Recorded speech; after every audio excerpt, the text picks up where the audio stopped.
Hey everyone, we're going to go ahead and get started now. Thank you. Welcome back to BIOMES, Bridging Issues and Optimizing Methods in Environmental Science. I'm Gabriel, one of your committee members, second year PhD student in the Applied Wildlife Ecology Lab. If there are any more talking points, for brevity's sake, I'm going to bring up Liza Komita to introduce our speaker for today. Thank you.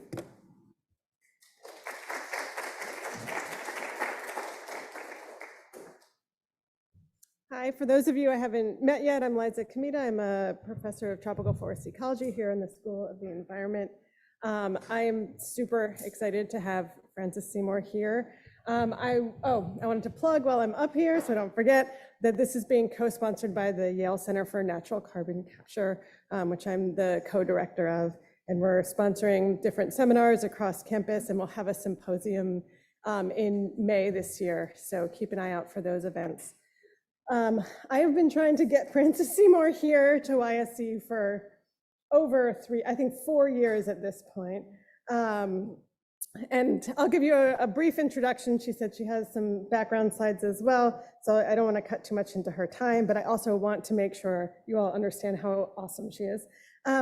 Frances is here this entire semester, and she asked for an early slot so she could present to the community and let you know that she's around the whole semester. So she's here as the Dorothy S. McCluskey Visiting Fellow in Conservation, which is a program offered through the Dean's Office to bring renowned leaders, scientists, people in the policy arena here to YSE to interact with students and colleagues here. She's on loan from the World Resources Institute, where she is a distinguished senior fellow. She got her bachelor's degree in zoology from the University of North Carolina at Chapel Hill, and then went on to Princeton to do a master's in public affairs with a focus on development studies. She is widely recognized as one of the world's foremost authorities on the role of tropical forests in addressing climate change and sustainable development. She literally wrote the book on it. It's called Why Forests, Why Now? The Science, Economics, and Politics of Tropical Forests and Climate Change. In general, her work, her work focuses on harnessing the potential of forests to contribute to climate change mitigation and adaptation, including mobilizing REDD+ finance, understanding non-carbon climate benefits of forests, which I think she'll be touching on today, and which she's also leading an independent project course that a number of YSE students are involved with. She is also interested, I thought I'd point this out because many of you would probably want to talk to her about this, about cultivating awareness among urban constituencies of forest benefits to cities, which is something I know many of you are interested in. Her other areas of expertise include developmental finance and environmental procedural rights. Besides WRI, she's worked at a huge number of organizations throughout the world, including serving, I'm just going to highlight a couple. She served as a senior fellow at the Center for Global Development. For 6 years, she was the Director General of CIFOR in Indonesia. And she's also worked with the World Wildlife Fund, the Ford Foundation, and USAID in the Philippines. And I don't want to cut into more of her time, and she told me not to give a long introduction, but I'm really excited to have her here. And I really hope that you reach out. She's excited to interact with students and faculty and researchers here. And it's just a wonderful opportunity for all of us to have her here for this whole semester. So please take advantage of it. Thanks.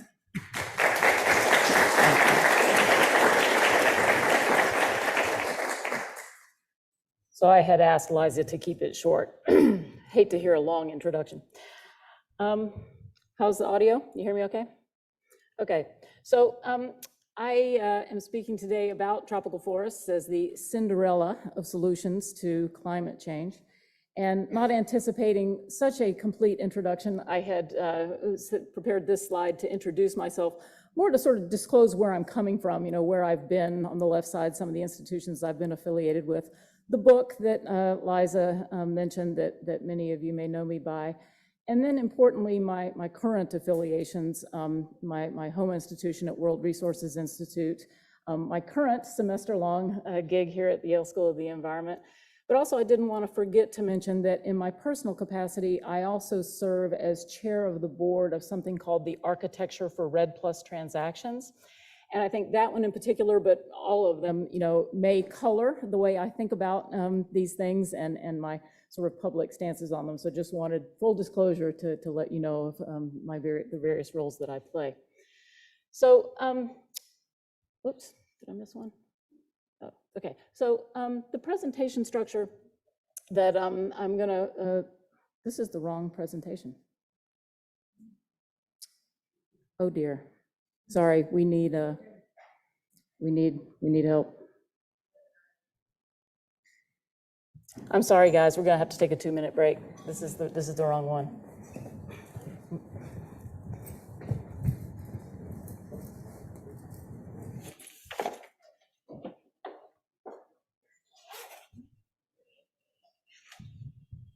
Sorry, I don't know what happened. No, it's okay. You just email it to me again. Yep.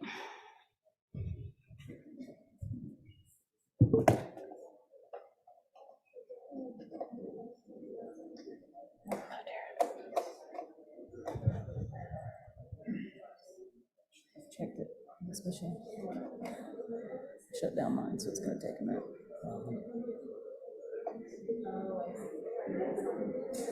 Are you sure that you picked up the right one and not the one? Yeah, let me see here.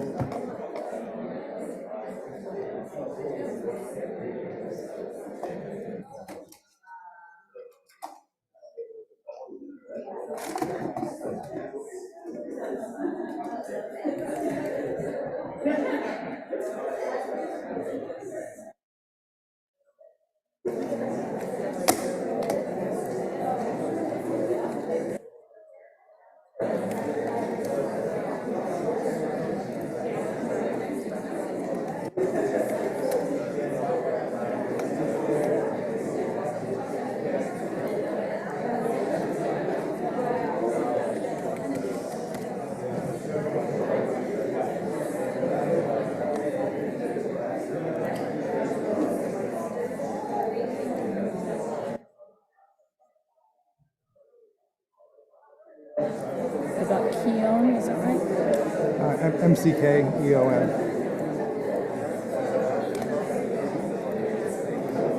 That's the wrong one. How did that happen? I honestly don't understand.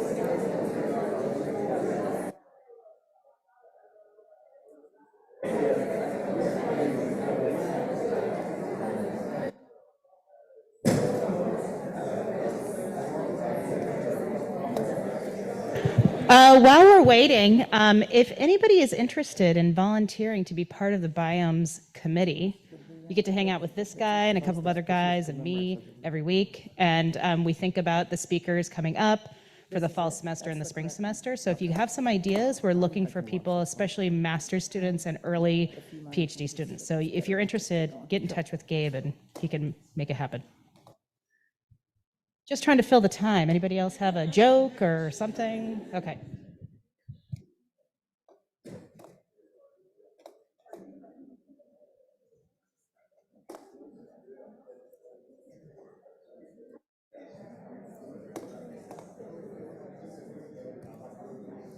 Actually, can we flip through the end real quick and just make sure how bad this is off? No, this one you're gonna have to use the mouse, unfortunately. So just click through it. How do I do that? Just this, the left. That's not working. Can you just clip to the very end?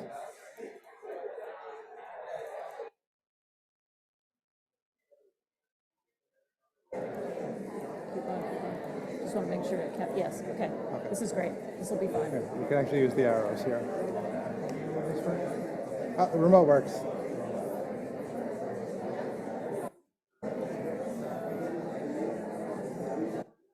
Okay, this works. Okay. Don't forget your mic. Okay, take two. Sorry about that.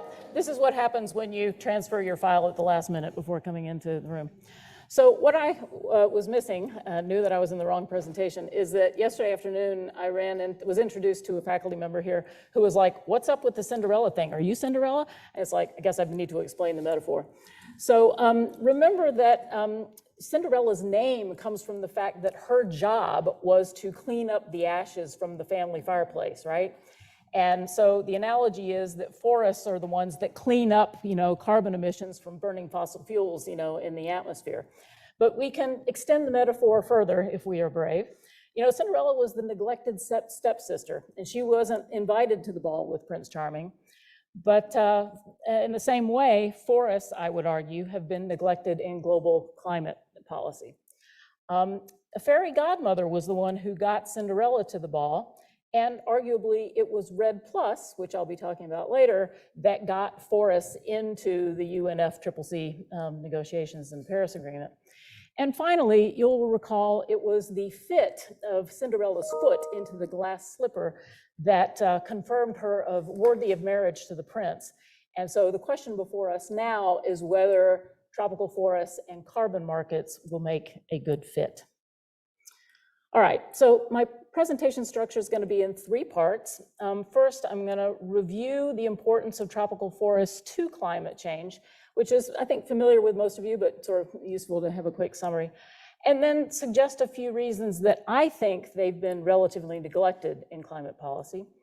Then go through a very quick and stylized history of Red Plus as context for the renewed prospect of carbon market finance that's before us today.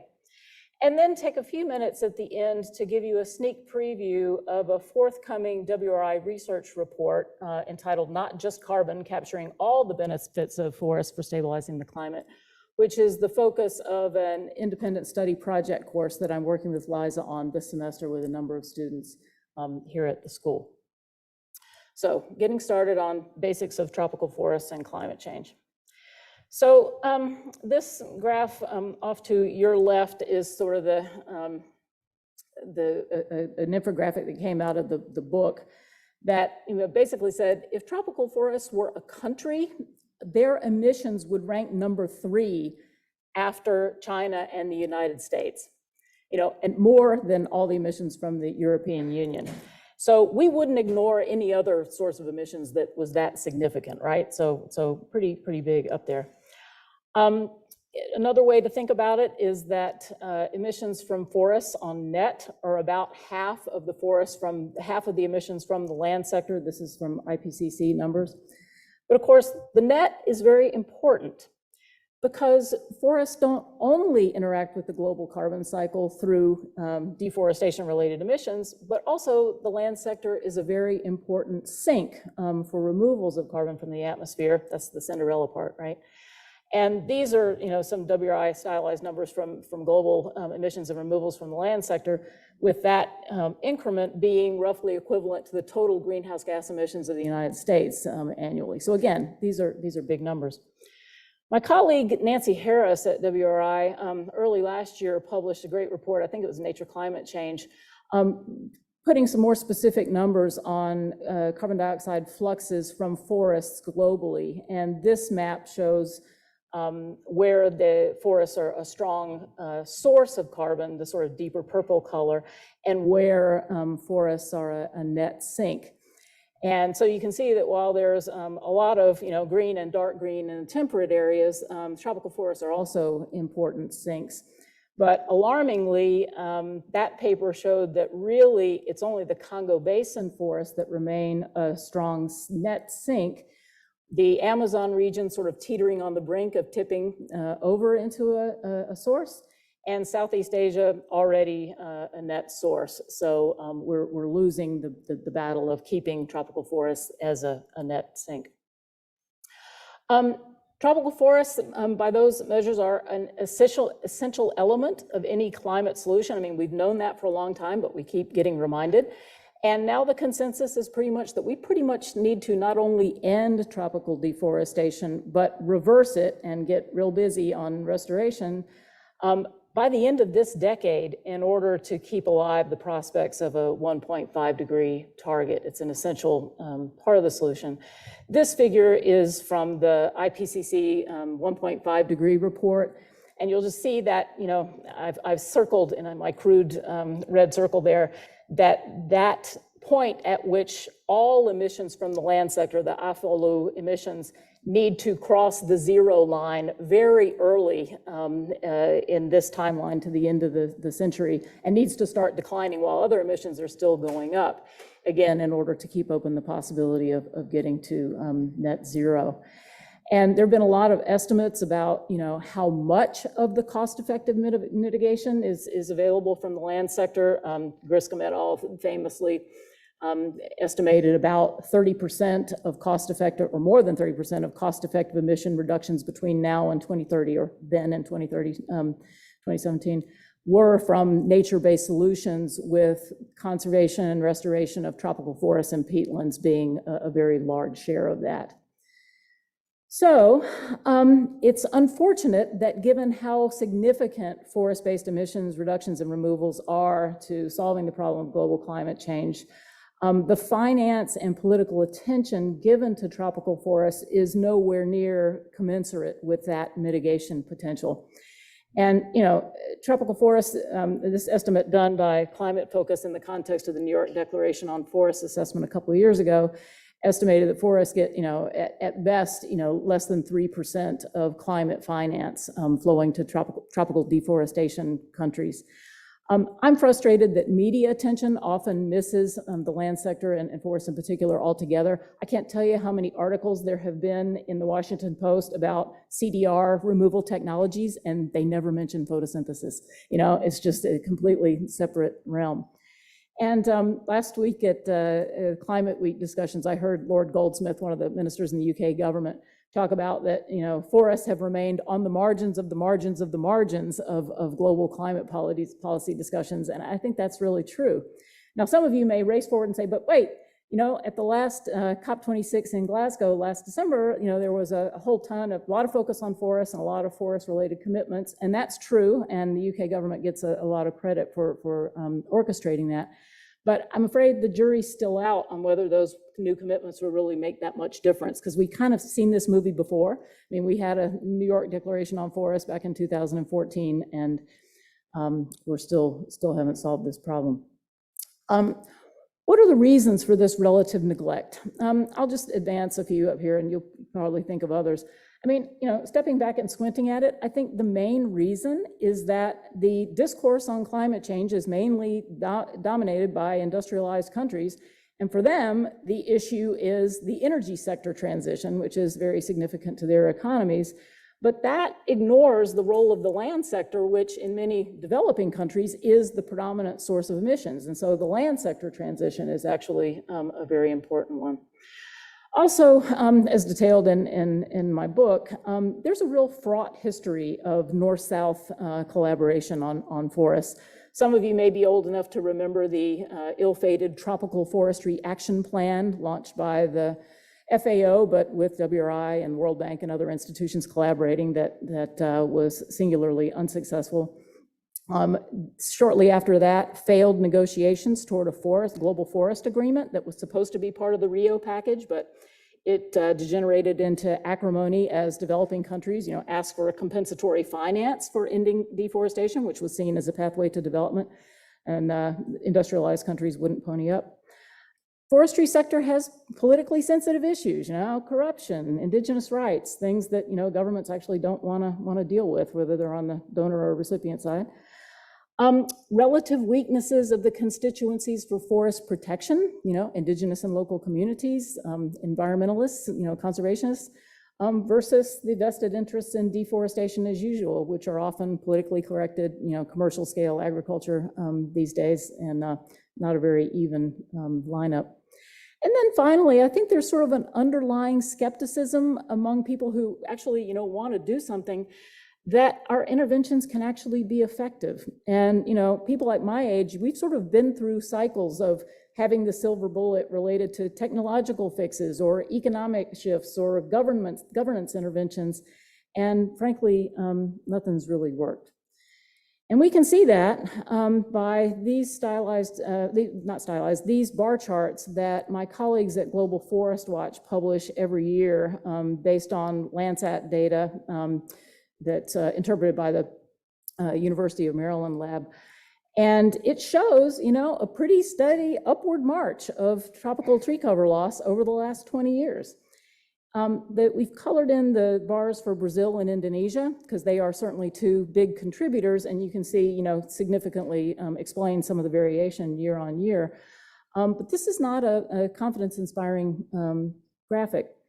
It actually, to me, is almost even more depressing when you zero in on just tree cover loss from the primary forest, which is, we can call deforestation.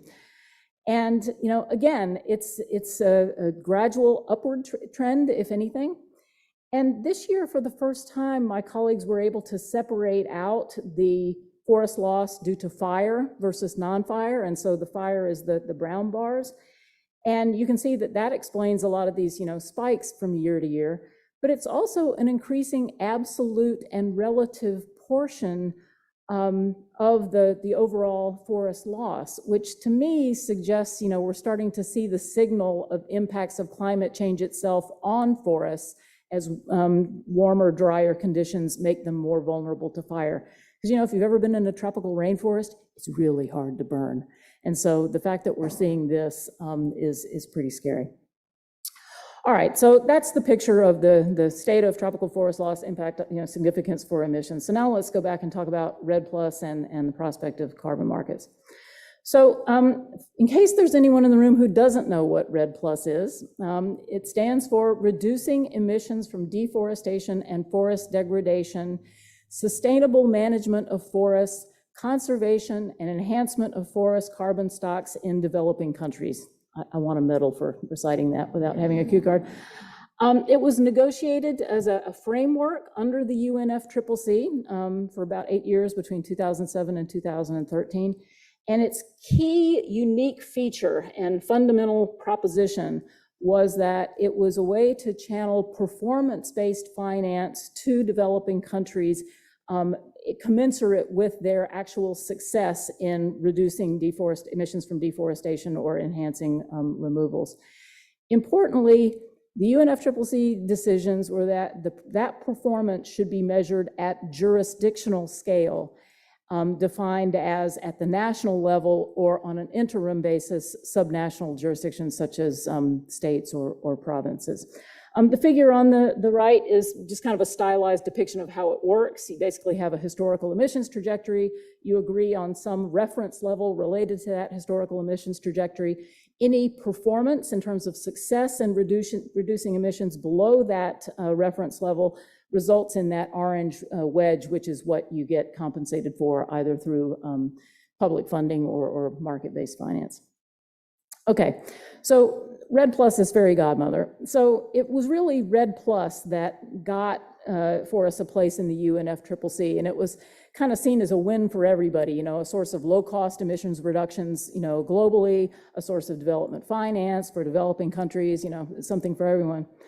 And it was attractive also because it potentially addresses the main issue that cratered earlier negotiations, which was finance. Potentially, it could be more effective than previous interventions precisely because it could alter the political economy that drives forest loss by making forest standing more economically valuable than other potential uses. And perhaps more controversially, I would argue that potentially it empowers previously marginalized constituencies for forest protections within countries. And we do have some examples, for example, of indigenous groups who used the political space opened up by REDD+ processes to advance government recognition of their rights and interests. Okay, so the first phase of REDD+ was kicked off by the Bali Roadmap, which was an outcome of the COP13 in Bali in 2013. And that was when REDD+ officially entered the negotiations. And it's hard to describe how much excitement there was at that time. It led to, just a flourishing of all kinds of initiatives, including global programs like the Forest Carbon Partnership Facility, hosted at the World Bank, the UN REDD program, all kinds of new initiatives. It also encouraged the proliferation of project scale, so-called demonstration activities that were included as something that was encouraged under the Bali decisions. And we'll come back to that later because it's a legacy that we're living with now.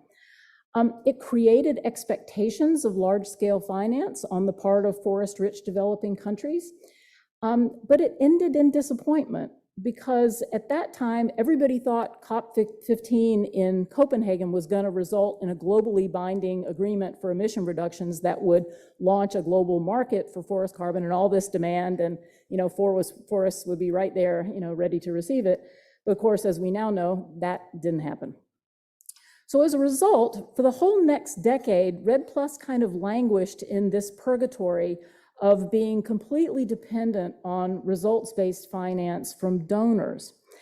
And I want to hasten to say that even though it was purgatory, it had a lot of positive outcomes. I'd say in particular, developing capacity in forest-rich countries, especially in the MRV department. Countries have a lot better information and ability to monitor their forests now than they did 10 years ago. Also, it was successful in advancing norms. There's a dissertation about how REDD+ processes in countries was a vehicle for advancing understanding and practice of free, prior, and informed consent. So a lot of sort of positive externalities of these processes, even though we never reached the end game of results-based finance at scale. And the problem that limited it was that finance was constrained within development aid budgets. So, sort of pledges averaged about $1 billion a year, which is pretty small compared to the fact that Indonesia alone was getting $16 billion a year in export revenues just from palm oil. So you get the idea. Another issue was that these public sector financial mechanisms offered a fixed price, $5 a ton. And Carlos Manuel Rodriguez, who's now the head of the GEF, at the time he was Minister of Environment in Costa Rica, he publicly said that $5 a ton was an insult to anybody who had ever tried to protect or restore a tropical, forest. So that was kind of a disincentive. But another feature of this second phase is that while the price was fixed, the standards were kind of negotiable. Because most of the time, the UNFCCC negotiations hadn't finished yet, and even so, those were at the level of general principles, so institutions like the World Bank or bilateral donor agencies had to sort of come up with their own standards to actually interpret those rules. That led to some very fraught relationships between donors and the forest countries as they tried to negotiate those things.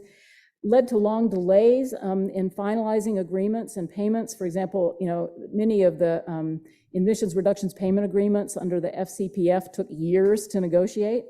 And so that, they only started being concluded, like 10 years after the FCPF was launched back in Bali. But I include this image here of a particular case study of this problem in Indonesia, where Indonesia and Norway entered into a bilateral REDD+ agreement worth $1 billion back in 2010. And Indonesia unilaterally terminated that agreement about a year ago because they got irritated about how long it was taking Norway to process the first payment that they earned in actually reducing emissions after 2017. But just about 2 weeks ago, there was a rapprochement, and so that's the Minister of Environment from Norway and the Minister of Environment and Forest from Indonesia holding up their new memorandum of understanding to restart the agreement.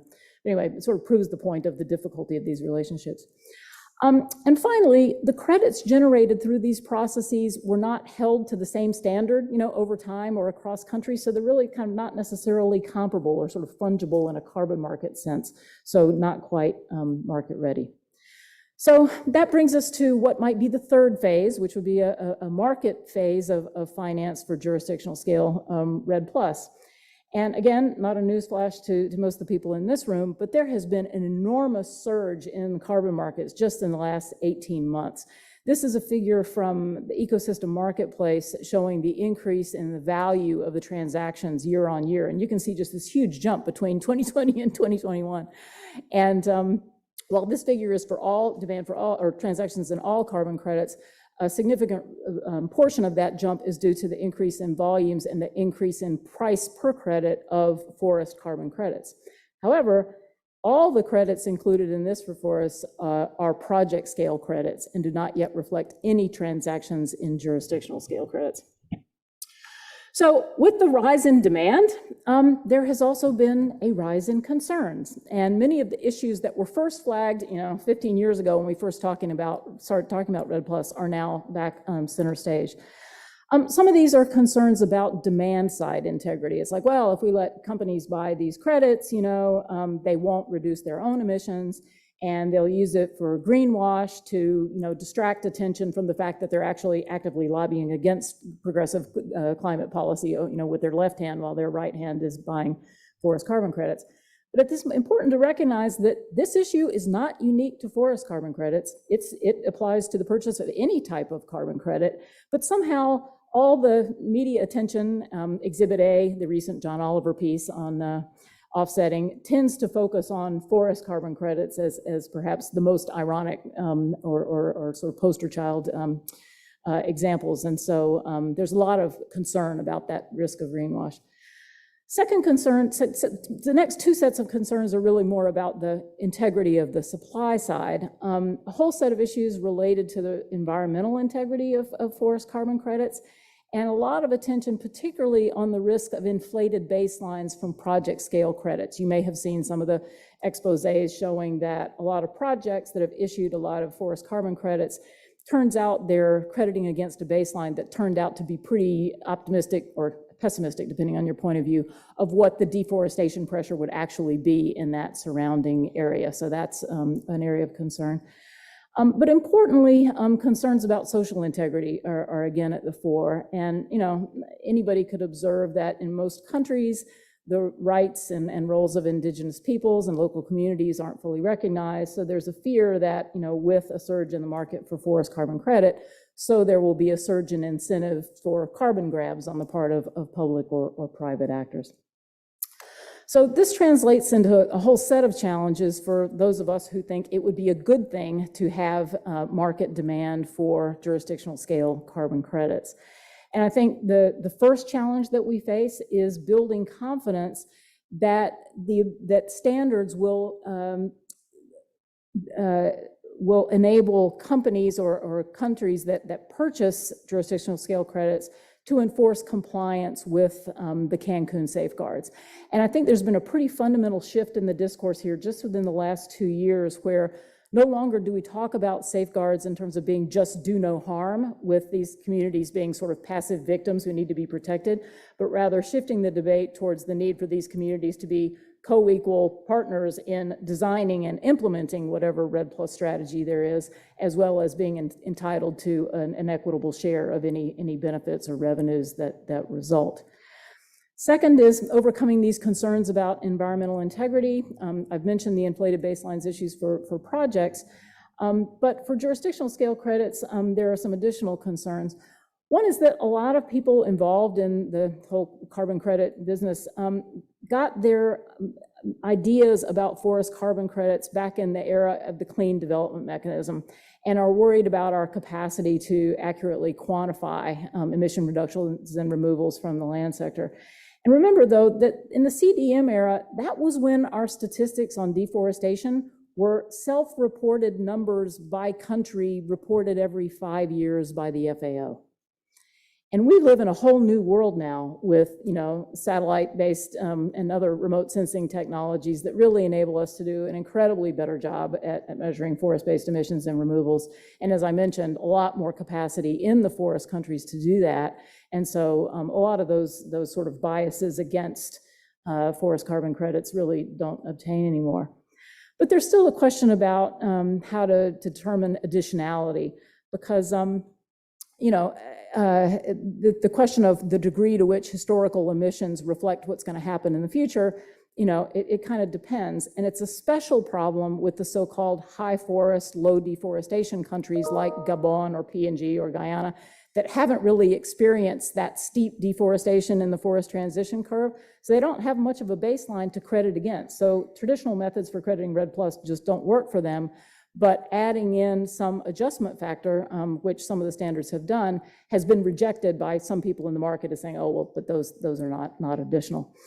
And finally, there's this issue of how do we transition from project scale crediting to jurisdictional scale crediting, which is difficult when you have a lot of vested interest in all those demonstration activities that were set in motion back when REDD+ first entered the negotiations. I just entered a couple of logos here on the right side to give you a sense of the various entities that are working on trying to grapple with these challenges.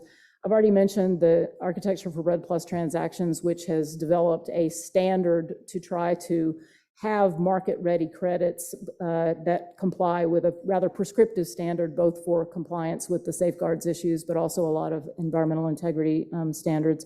We have something called the Tropical Forest Credit Integrity Guide, a group of leading NGOs and indigenous groups trying to develop guidance for companies on what makes a good forest carbon credit from the tropics and which should you buy and how should you use your demand signal to incentivize improved performance.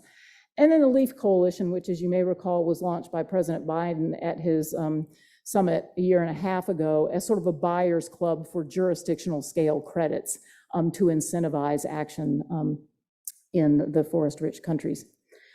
So let me pause briefly to convince you why this transition to jurisdictional scale crediting is necessary. I would argue that jurisdictional scale crediting automatically solves a number of the environmental integrity issues that are pertain to projects. By truing up accounting at large scales, it helps solve the problem of inflated baselines at the project scale. By doing the accounting over large scales, it automatically corrects for leakage within that jurisdiction. And also impermanence, while at a project scale, you could have all your carbon wiped out by one catastrophic forest fire. Those disturbances are small when you're measuring at the areas of minimum area of 2.5 million hectares, which is the minimum that the ART tree standard requires for jurisdictional scale crediting under ART. But I actually think it's more important to recognize that jurisdictional scale crediting is more likely to be effective in reaching our ultimate objectives in terms of protecting forests and the people who depend on them, because it incentivizes governments to do what only governments can do: enforce the law, recognize property rights, alter tax and fiscal regimes so that we reward, those who protect forests rather than those who clear them. And, I've never heard a compelling theory of change about how those things happen through a scattered set of standalone projects. So I'm a fan of jurisdictional crediting. Okay, illustrative policy arenas where all these issues are in play. If you're interested in the demand side issues, there are a bunch of initiatives going on right now. The Science-Based Targets Initiative, what companies should be doing to decarbonize aligned with Paris, regardless of any purchase of forest carbon credits. They are in the process of developing guidance on beyond value chain mitigation. We kind of used to call that offsetting, but now it's a new term. But when you can use credits to offset any unabated emissions after you're already on a decarbonization pathway. And then on the supply side, the big game in town is this thing called the ICVCM, the Integrity Council for the Voluntary Carbon Market. It was born as the Mark Carney Task Force for Scaling the Market a couple of years ago. And actually, the deadline for comments on their draft framework of core carbon principles and an assessment framework was last night at 7 p.m. So this is live right now. And a lot of my colleagues, have spent the last 48 hours desperately completing their comments, because as written in the draft, it would almost surely screen out jurisdictional scale RED Plus credits from meeting their standard of quality. So this is very live and very important. Let me just echo two things that have been said in other fora in the school over the last 2 weeks that I strongly agree with.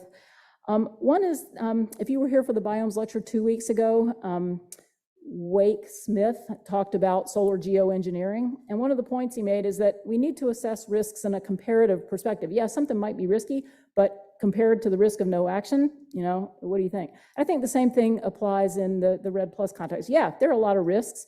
The only way to drive them to zero is to do nothing. But the risk of doing nothing is pretty clear by the graphs of what happens to forests, without doing something.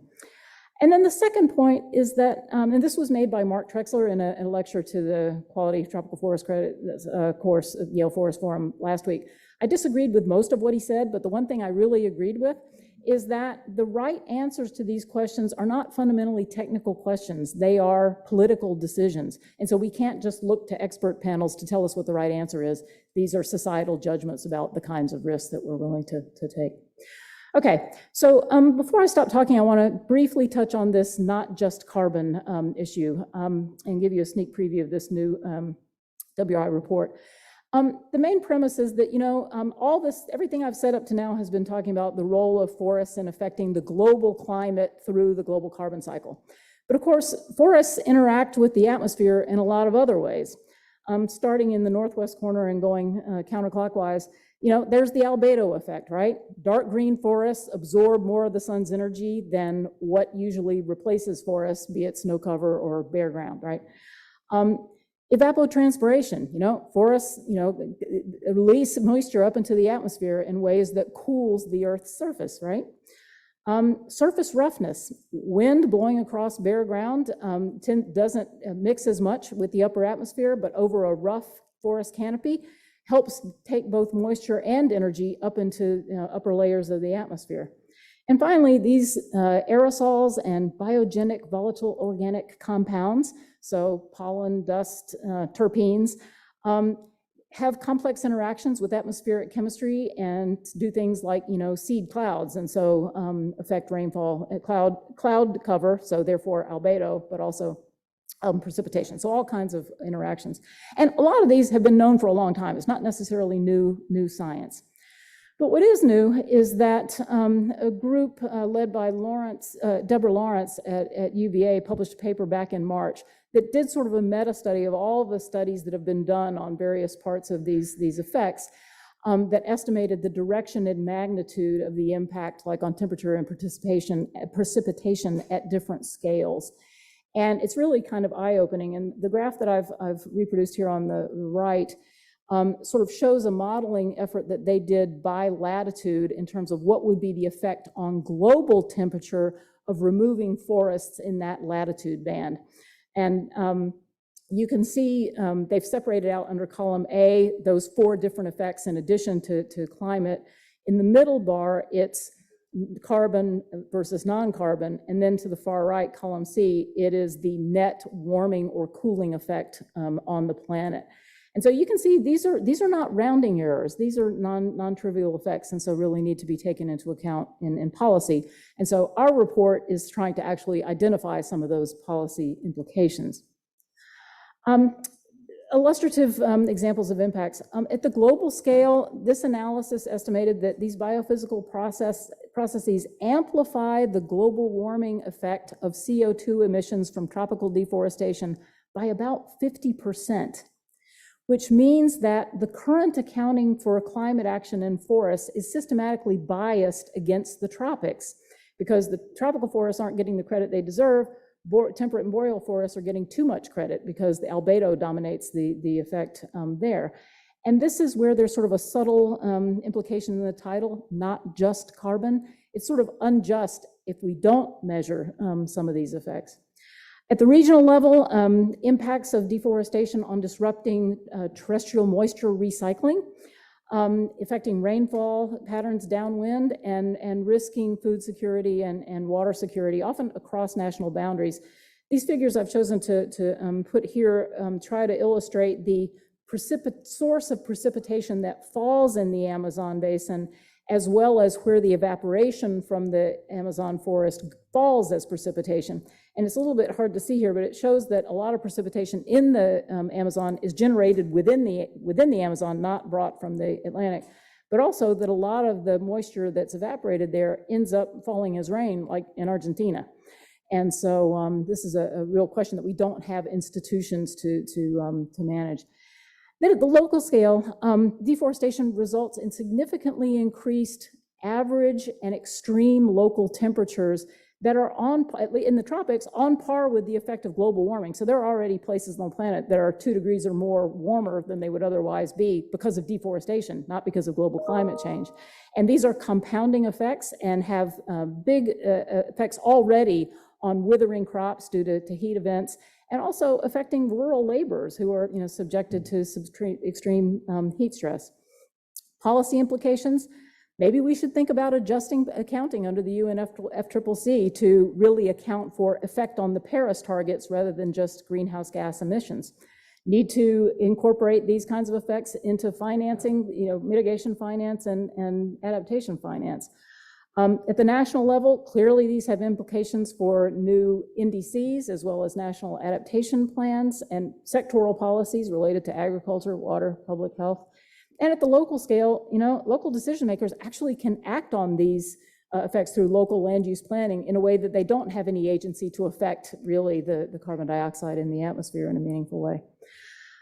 Finally, there are some near-term outreach opportunities, and I'm exploiting eager graduate students to help me develop materials to do this. One is coming up in November at the UNFCCC COP in Egypt, where there's going to be some sessions on the global stocktake to inform the next round of nationally determined contributions. And I think these findings really have a material bearing on that. But also the United Kingdom responding, I think, in part to criticism of people like me who said, well, we're not sure that this global declaration is going to make any difference because we've seen this movie before, have actually announced last week a new forum called Forest and Climate Leaders Partnership, as an annual ministerial event to try to keep up momentum on what the leaders promised to do in Glasgow. And the idea is there would be action areas that countries could work together to collaborate on, and some of the findings of this report might constitute an action area. So let me just close by saying, I've drawn on a lot of other resources for this presentation. I've listed some of them here, and to the extent you're interested in following up or questioning anything I've asserted, please let me know and I'll direct you to other places to go as well. Thanks a lot. I think we have maybe a couple minutes for questions.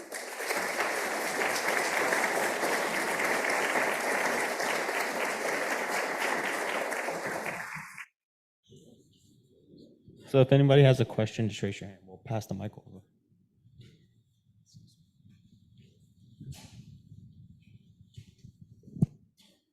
Hi, my name is Amber. I have a question about the overall carbon quality related to international leakage. Wondering whether you think the current policy or the market is ready to address the leakage issue, and whether the leakage issue is like a big enough risk that we need to worry about or mitigate in the future. Yeah, that's a great question. So jurisdictional scale crediting can deal with within jurisdiction leakage, but not transboundary leakage. And so international leakage remains, I would say, an unsolved problem. And, in our book, our recommended strategy was construct a regime that opts in the most number of countries, right? So that everybody has an incentive to participate in REDD+.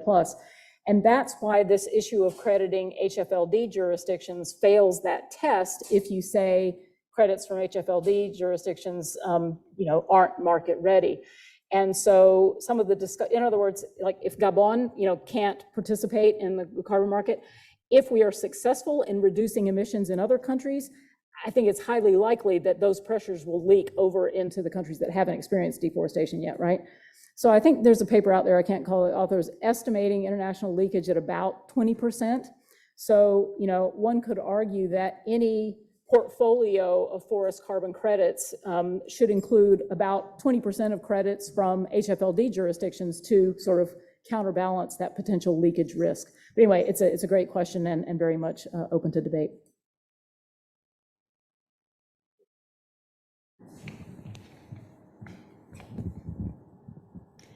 We have a question through Zoom from Dr. Michael Dove. Francis, great talk. You did a great job delineating the problems with RED and other programs. Many of them seem to have to do with perhaps inevitable market dynamics, such as how the attraction of incoming resources can result in the disenfranchisement of local peoples. How do we avoid this, or should we be thinking instead of non-market-based approaches? It's another great question, and I can't do it justice in a brief answer. But I think a lot of concerns about carbon markets in general, or forests in carbon markets in particular, are concerns about markets writ large. And I guess the issue is that indigenous and local communities and forests are subject to market pressures now, right? I mean, it's not like business as usual is working out real well because we have markets for either commodities from forests like timber or minerals, or commodities that replace forests like beef or oil palm. And so while in theory non-market approaches are attractive, in fact our attempts over the last several decades to mobilize them haven't resulted in very much. So I think there's an interesting debate to have about how confident are we that creating another commodity that makes it more attractive to keep forests standing can compete in that realm. But in addition, and I'll just elaborate a little bit on what I tried to say before, I think given the amount of research that we have that indigenous peoples, for example, are the best managers of forests. I mean, when you do the overlay of where we still have tropical forest standing and where there is a presence of indigenous peoples, it's pretty compelling that, the best way to keep a forest standard is to empower indigenous peoples to keep managing their forests. And so I do think we've seen, and as I mentioned before, this norm shift where the principle of free, prior, and informed consent and other sort of norms about recognizing those rights are changing, that it's at least a plausible argument that by demanding high standards of social integrity, as the kinds that are embedded in like the Art Tree Standard, we actually incentivize governments to do more than what they would otherwise do in recognizing those rights and entering into fair benefit sharing arrangements than without. Now, this is an experiment that we're about to run, and we'll see what happens. And I suspect that there will be some places where it doesn't work out well and some places where it works out real well. But it's these are judgment calls and societal risks, I think, that of the kind that I was talking about.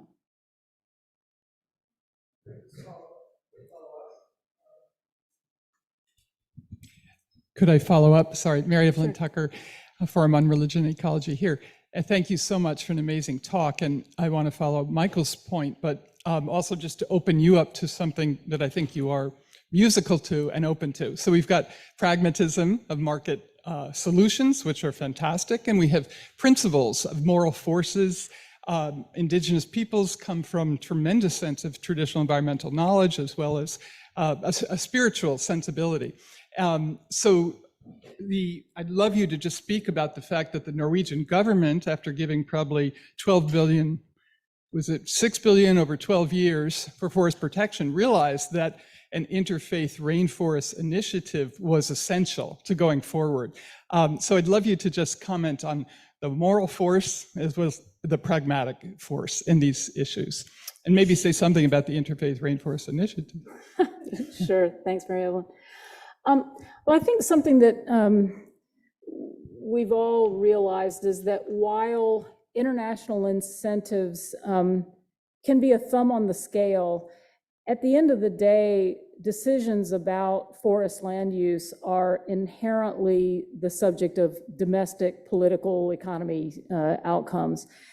And so I think part of what the Norwegian government and others have done in having a broad array of funding and other support initiatives for different constituency groups is designed to address that reality. It's not just about the money, it's about how people think about these problems and understand their self-interest.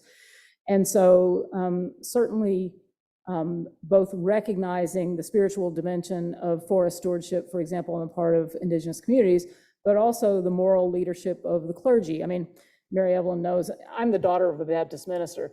And he dedicated his life to the racial justice agenda, and my own, keeping the faith with respect to trying to save the world's forests is in part informed by the fact that, in his generation, he saw American society go from rigidly segregated to an African-American president.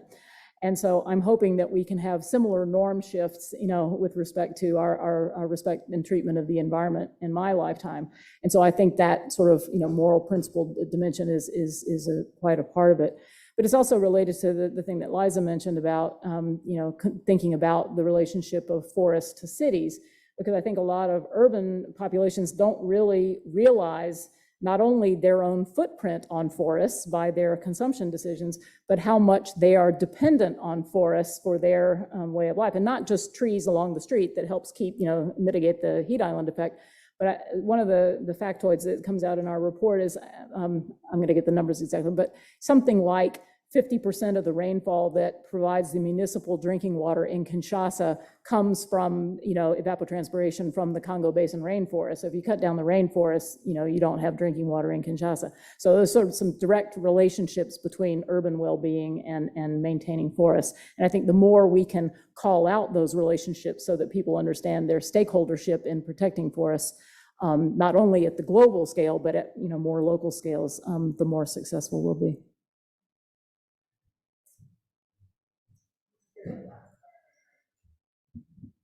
Thank you so much for the talk. I had a question about the points you made about transitioning crediting from project scale to jurisdictional scale.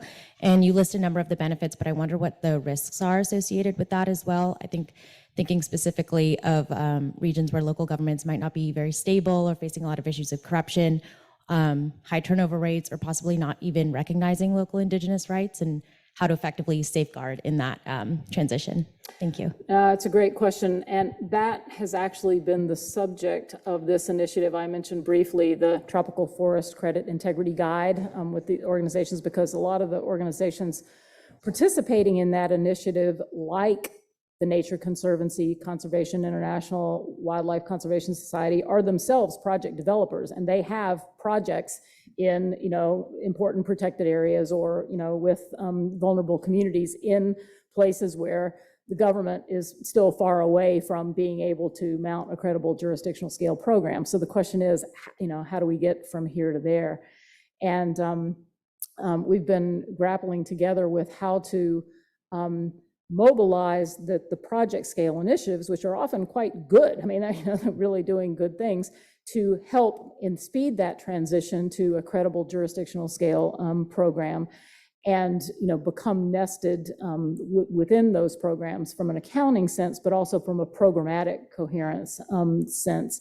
And I think one of the risks has to do with making sure that whatever benefit sharing regime is implemented at the jurisdictional scale provides real incentives for local and private sector investment in project scale interventions. Because forests aren't protected at the one jurisdiction at a time. They're protected or restored through individual interventions, and we need private sector finance, especially in the restoration agenda, but also for forest protection. So empowering governments to have the skills they need to implement what are in fact and perception transparent and fair processes for negotiating these things, because they're different but related.